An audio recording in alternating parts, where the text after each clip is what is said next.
Pemirsa, belakangan ini media sosial dihebohkan dengan aksi mesum sepasang sejoli di sebuah taman di wilayah Jakarta Selatan yang diketahui terjadi pada pukul 12 malam. Maraknya para sejoli nekat melakukan aksi tak senonohnya itu disinyalir lantaran diterapkannya taman 24 jam di Jakarta. Nah, beginilah kira-kira suasana dari Taman Langsat, Jakarta Selatan. Sejak heboh adanya sejumlah pasangan muda-mudi yang melakukan adegan mesum, kemudian sejumlah spanduk imbauan larangan juga sudah dipasang dan patroli petugas Satpol PP Jakarta Selatan juga terus rutin dilakukan.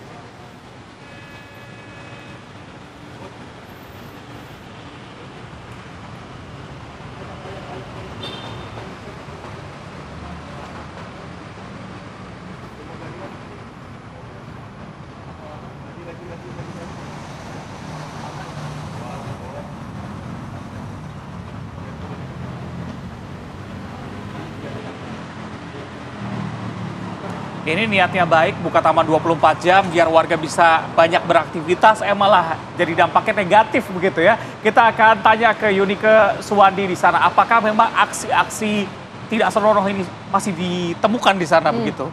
Silakan Yunike.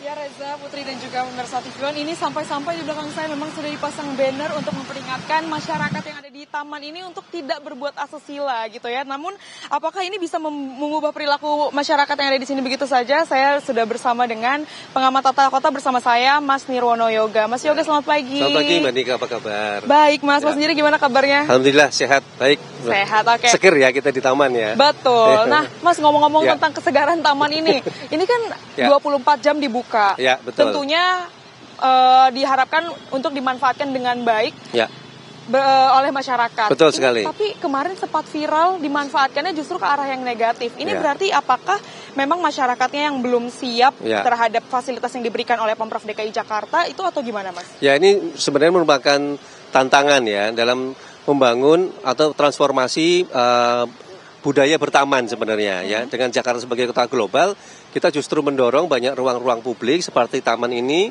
menjadi taman 24 jam. Nah, harapannya adalah seperti yang sudah disampaikan oleh Pak Gubernur sebenarnya bahwa Jakarta benar-benar serius mempersiapkan diri menjadi kota global yang tentu taraf internasional. Salah satunya membuka ruang publik seperti taman 24 jam. Konsekuensinya tentu ada perubahan transformasi ya. Bagaimana memanfaatkan taman-taman 24 jam ini dengan kegiatan positif tentunya, supaya warga bisa produktif, kemudian dapat menikmati berinteraksi di ruang-ruang terbuka seperti ini dari pagi sampai malam, kemudian pagi lagi. Tentunya banyak kegiatan yang bisa kita lakukan di sini Mbak Nike. Nah, himbauan ini tentu menjadi catatan bahwa selain sudah disediakan CCTV, lampu ya, terus kemudian juga ada banyak petugas keamanan dan juga toilet serta kebersihan taman.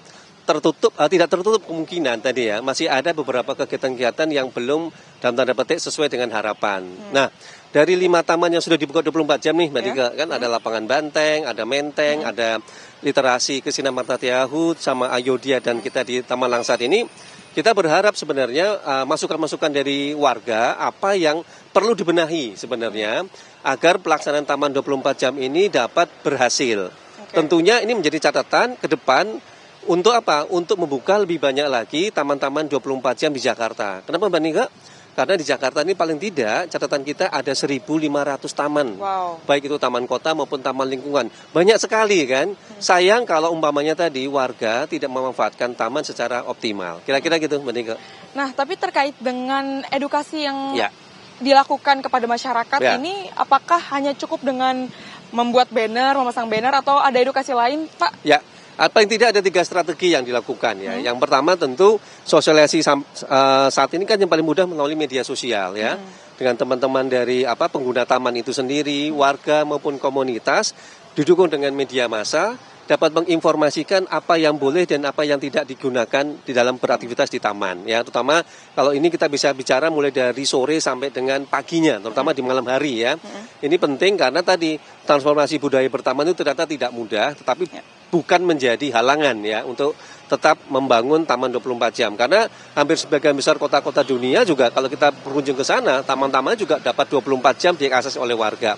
Yang PR kedua tentu adalah menghidupkan bersama komunitas dan juga masyarakat mengisi kegiatan-kegiatan di malam hari. ya, sehingga warga punya pilihan, oh ternyata di taman ini kita bisa melakukan banyak kegiatan positif loh, ya, selain selain duduk-duduk santai misalnya, ya. Kenapa? Warga Jakarta butuh hiburan, butuh ruang publik untuk melepaskan kepenatan supaya mereka bisa rileks, santai, bertemu dengan teman, ya, yang menjadi catatan bagi warga Jakarta secara keseluruhan. Nah, yang ketiga, tetap perlu dibutuhkan sosialisasi baik oleh seluruh masyarakat maupun juga nanti petugas keamanan, ya, apa saja yang boleh dan tidak boleh. Contoh paling mudah, misalnya kemarin ada yang tanya, boleh nggak merokok di taman misalnya? Aturannya tidak boleh, Mbak. Nah, ini contohnya sederhana, ya, apalagi tadi kalau ada indikasi kegiatan-kegiatan negatif, ya, termasuk kegiatan asusila misalnya, karena Perda Nomor 8 Tahun 2007 dengan tegas mengatur apa saja yang boleh dan tidak boleh dilakukan di ruang publik termasuk taman tadi. Kira-kira itu, Mbak Nika. Pak, tapi kan kalau kita ngelihat, berarti kan Jakarta kota global itu mengacu pada tadi negara-negara maju yang udah ada budaya bertamannya itu sendiri. Betul.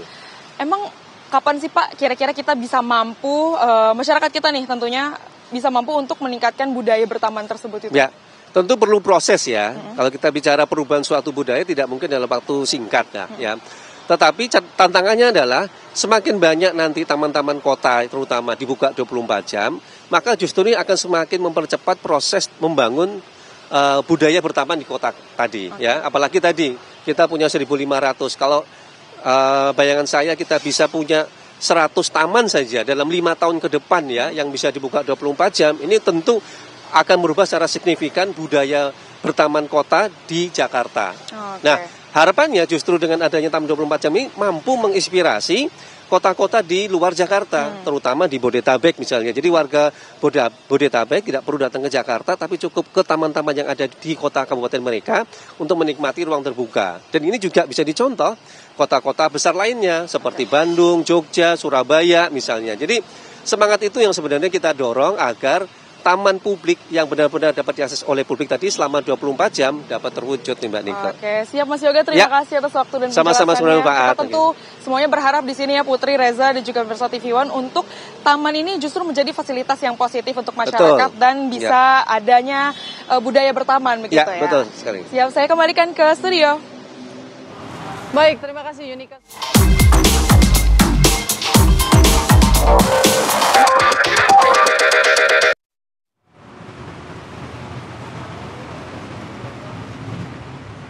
Ya, terima kasih Yunika Suwandi mengabarkan langsung dari Taman Langsat, Jakarta.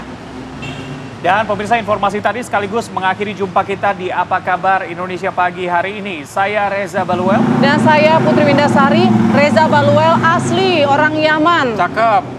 Esok pagi kita jumpa lagi kawan. Bye-bye. Sampai jumpa.